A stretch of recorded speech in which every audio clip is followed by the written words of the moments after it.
But why do you think this is happening? Because the top talent CEO salaries has been increasing and it's gone over the roof. But the middle class salaries have stayed flat and probably fallen if you adjust it with inflation. A lot of these jobs were, at some point, these were jobs that there was no substitute for. And increasingly, technology is substituting for those jobs. So it's a relatively simple point. But shouldn't in the companies where people are making a lot of money, or probably these companies which are global product, they are profiting a lot and making a lot of money, the salaries should rise there? There's an interesting use of the word "should" there. So I would agree with you, but it's a very specific moral view of the company. The company takes the view that if I can replace this guy and get AI to do it for less, I'm going to do it. And the problem with the market is that it has its own logic, and unless you actually actively resist it, and there is, let me say that it's not true that the whole world works the same way. In Germany or in Denmark, the highest and lowest salaries the band is relatively small within a company, or in Sweden or even in France, though it's a little bit higher, but not the entrepreneurs, but the CEO is often paid maybe 10 times what the lowest employee is paid. In India, you can make that division, and in the US as well. So there is some labor markets are much more normed, much more, there is a expectation that you don't cross a certain ratio. And the US used to have that till the 70s. And since then, the ratio of the CEO, you think of Elon Musk getting paid $54 billion, okay? I'm not making that number up. And so $54 billion. So a billion is a million times 1,000. So 54,000 is, if somebody gets paid 50, which is a very good salary for a low-skilled employee. Probably they don't get it. They probably get 27, not 54. That's a million times more. I'm just giving you some, a kind of a benchmark example. But the fact that that's considered acceptable socially, that's a problem to me. That's respecting the market way too much to say that, if I can get it, why shouldn't I? Is a level of cynicism which eventually undermines the social equilibrium. You saw what recently China is trying to do in the world of AI and jobs. They are saying that it's going to be illegal to replace and cut human beings because of AI jobs. Do you think that's the right thing to do? Yeah, I think so. The Chinese... It should be illegal to cut people off because AI can be more effective than humans? The question is, what would the human do? In the end, one thing to realize is that when somebody gets fired in a state, maybe in India we don't do much for them, but if you take a state which is more welfarist, China is more welfarist than we are. They are more conscious of unemployment being a social problem. It becomes state's liability. The state pays for those people to somehow to survive, to transition to another job. It's not free. It's money that comes out of somewhere that's paying for those people.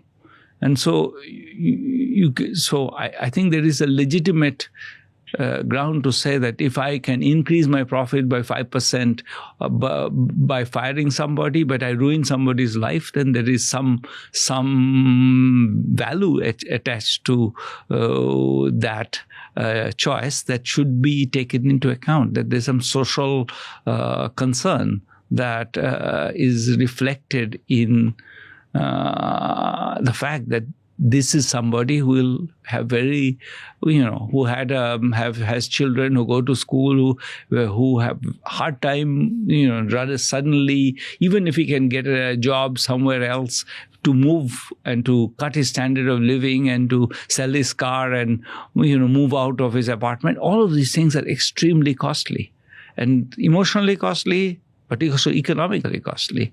He have to take his children out of the good school they go to and put them into a corporation school. I mean, all of those choices have social costs. And so the idea that this is just the market's logic, which you seem to be implying, seems to be missing the fact that there's no justice in the market. It's just somebody got lucky and got a better technology, and therefore I'm screwed. And there's costs being imposed on people. So I don't know. You can obviously have a different view. I mean, Elon Musk surely has a different view, but I'm not going to take that view. But do you think then you should continue working with employees who are ineffective and inefficient with the growing technologies of the world? The question is, what does that sentence mean? So inefficient, yes, maybe if some job can be done much better, you should let technology do that. But I think if it's only 5% better, it's not clear that the social cost is worth it. And second, I think society has an obligation to think about, well, then what will this person do? I think one day we're going to face this problem in droves. There'll be people extremely angry because they have nothing to do. If you think of what happened in the US, why there is so much support for Trump, it's because there are places where people had jobs, they had stable living, and then Chinese imports came in and took those jobs away. And they were 53 or 57 or 46, and it's very hard at that age to move because you're not fresh out of of college or something, and you have your social network, you have your friends, you have your daughter goes to school, you are the coach of the local baseball team. I mean, whatever, this is kind of person, and they suddenly realize their life is no longer viable. They have to move somewhere and live with their 80-year-old parents because they don't have a living. And so they're extremely angry. One thing that you see in the US is reason why I think Trump is popular with a certain group is because he articulates that anger. There's a huge amount of anger. So I think eventually you can treat people like they're, machines, but machines don't get angry. And I think we need to take that into account. India is 6th largest economy in the world. Actually, we've fallen down to 6th now. It's a bit about. These are very fragile things because the rupee goes down because there's a war in the Gulf. Are we suddenly much poorer or not? It depends very much on too many factors that have no real meaning. So. True. But so we are 6th in the world, 6th largest economy, and yet we have one of the world's most poorest population in the country. How both of the things are true at the same time? So one thing to say is I find this rather, I think there are reasons to maybe sometimes talk about the size of the economy, especially if we are talking about, what happens to the global economy if India suddenly slows down, then the size of India matters. But for poverty, what matters is per capita income. And we're still very poor in per capita income. Because it's not, we have a gigantic economy, but we have an even more gigantic population. So once you do the division, you get to where the real meat is. But so are we getting richer or poorer then? We've been getting richer. I don't think that, I think The question is more what you asked right at the beginning, which is who's getting richer. And there, some people are getting richer and richer and richer. I go sometimes to a restaurant, expensive restaurant in India, and it's like you can't get in.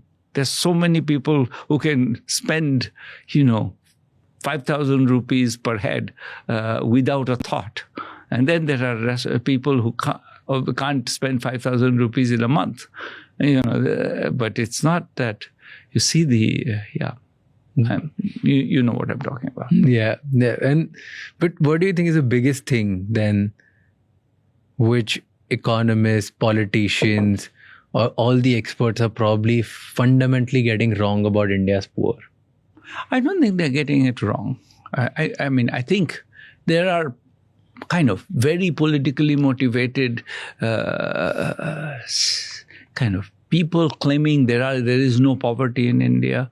But I think I spend a fair amount of time traveling in rural India, so I have a relatively first-hand view of this.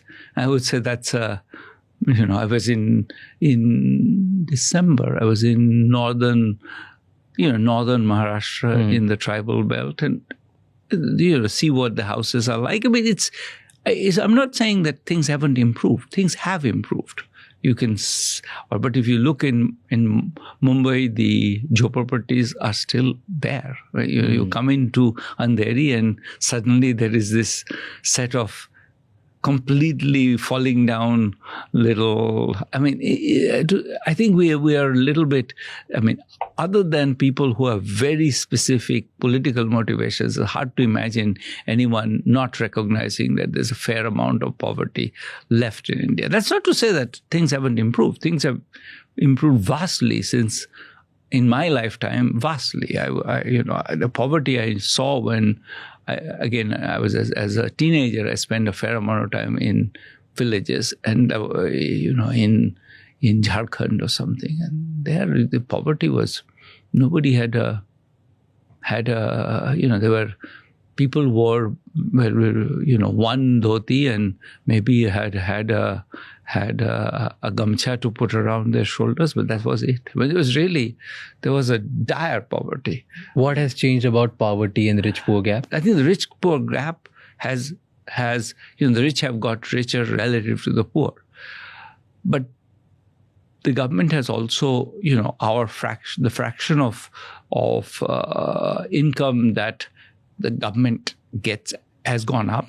GST has increased the government share. Now, a lot of that money is coming from middle-class people who are spending. It's not that they're coming from the rich. I mean, GST is a very, it's kind of, everybody pays GST. It's not that, Ambani pays the same GST as the poorest person, more or less. Some brackets and this and that, but yeah. So therefore, it's not, but still, that money means that for the poorest people, the government is able to redistribute, and there is more redistribution now than there was before, and the Narega wages are higher, and the jobs in construction, now I've been actually a couple of not last summer, but the summer before that, I spent a lot of time interviewing construction workers in Delhi and Hyderabad, and they were getting paid, depending on your skill level, 500 a day or 350 a day, but not 50 a day. So I mean, there is clearly, and if you paid 50 a day, you wouldn't get anybody. As good a measure as GDP. It sort of gives you a sense of scale that things are improving. The GST is higher now. Of course, GST what gets covered by GST varies, and the rates vary. So you have to still bury yourself into those numbers to see exactly what that implies. But it's not. I don't think any statistics is telling us that the economy is not growing. It's just how fast, etc. Then there is people have different views. So I think we could do better on many things. No, not one number tells you the full story. So there's no point in trying to think of the Holy Grail doesn't exist. Fair. Well, all right. Thank you so much Thank you. for spending time with us and explaining the concept basics of things. Thank you. I really enjoyed talking to you. It was very fun. Thank you. What was that story of जब आपको phone आया था committee से, Nobel committee से, तब 2 घंटे पहले आता है, what is that story, and then you were feeling sleepy, क्या था? सुबह 4 बजे आते हैं. हाँ, ओके. तो 4 बजे कौन उठता है? तो मैंने सो गया. फिर I knew that people might call, so I switched off the phone and went to sleep. I told my wife कि आज काफ़ी लंबी दिन जाएगी क्योंकि बहुत सारे सेलिब्रेशंस होगा, तो अगर मैं अभी नहीं सो लेते तो शाम को थक जाएंगे. सो गए. Really? नींद आ गई पूरा. थैंक यू सो मच ये एपिसोड एंड तक देखने के लिए. अब आपको पता है आपको 3 चीजें करनी है. सबसे पहले इस चैनल को सब्सक्राइब कर लो ताकि इसी तरह हम और भी वैल्यूएबल गेस्ट लाते रहें. नंबर 2, मुझे कमेंट्स में बताओ कि इस एपिसोड में आपको क्या अच्छा लगा और कौन से ऐसे गेस्ट हैं जो आप देखना चाहते हो हम इस एपिसोड में, इस पॉडकास्ट में लेके आए. एंड ये एपिसोड किसी एक इंसान के साथ ज़रूर शेयर करना जिसको अपनी लाइफ में इससे कुछ बेटर चेंज करने का मौका मिलेगा, क्योंकि एक conversation can change someone's life. I will see you next time. Until then keep figuring out.